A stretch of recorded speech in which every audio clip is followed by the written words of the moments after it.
2013 సంవత్సరంలో మా వీధిలో ఒక చిన్న ప్రార్థన పెట్టండి అని అడిగారు. వీధిలో ప్రార్థన పెట్టండి, సరే సంతోషం పెడతాం. అదే మా మొదటి మీటింగ్. ఎంతమంది కూర్చున్నారంటే మహా అయితే ఆ వీధిలో ఇంకొంతమందిని పిలుచుకొచ్చారు. మహా అయితే ఎంతమంది కూర్చొని ఉంటారు ఆ రోజు? ఒక 10 మంది లోపే, ఒక 10 మంది లోపే కూర్చున్నారు. అయితే వాళ్ళకి దేవుని క్రమం ఏం తెలియదు.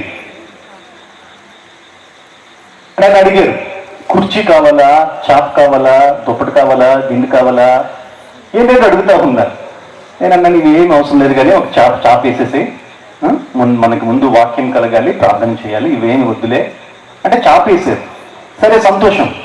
ఇక చాప్ మీద కూర్చొని ప్రార్థన చేసుకుందామని వెళతా ఉంటే నా కాలు ఇలాగా దిగిపోతుంది, నడుస్తూ ఉంటే దిగిపోతుంది.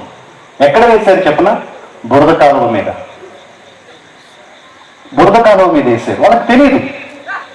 నేనేమనుకోలే, ఐ యాక్సెప్టెడ్. ప్రభా, వాళ్ళకి తెలియదు, బురద మీద వేశారు, no problem, I will receive it and I will accept it అని ఆ బురద మీదే, ఆ కుళ్ళికాలువ మీదే, ఆ పెంటల మీదే, ఆ పోగుల మీదే దోమలు, చెత్త, చెండాలం అన్నీ ఉన్నాయి. ఏమీ అనుకోలే. ఇద్దరం కూర్చొని చక్కగా ఆరాధన చేసుకుంటూ, చక్కగా పాటలు పాడుకుంటూ, చక్కని కృపని ఆయన ద్వారా పొందుకున్నామని. స్టిల్ రిమెంబర్ దోస్ డేస్ కదా. అది ఇప్పటికీ మా ఇద్దరము ఆ డేస్ మేము మర్చిపోం అమ్మా. Yeah, God loved us.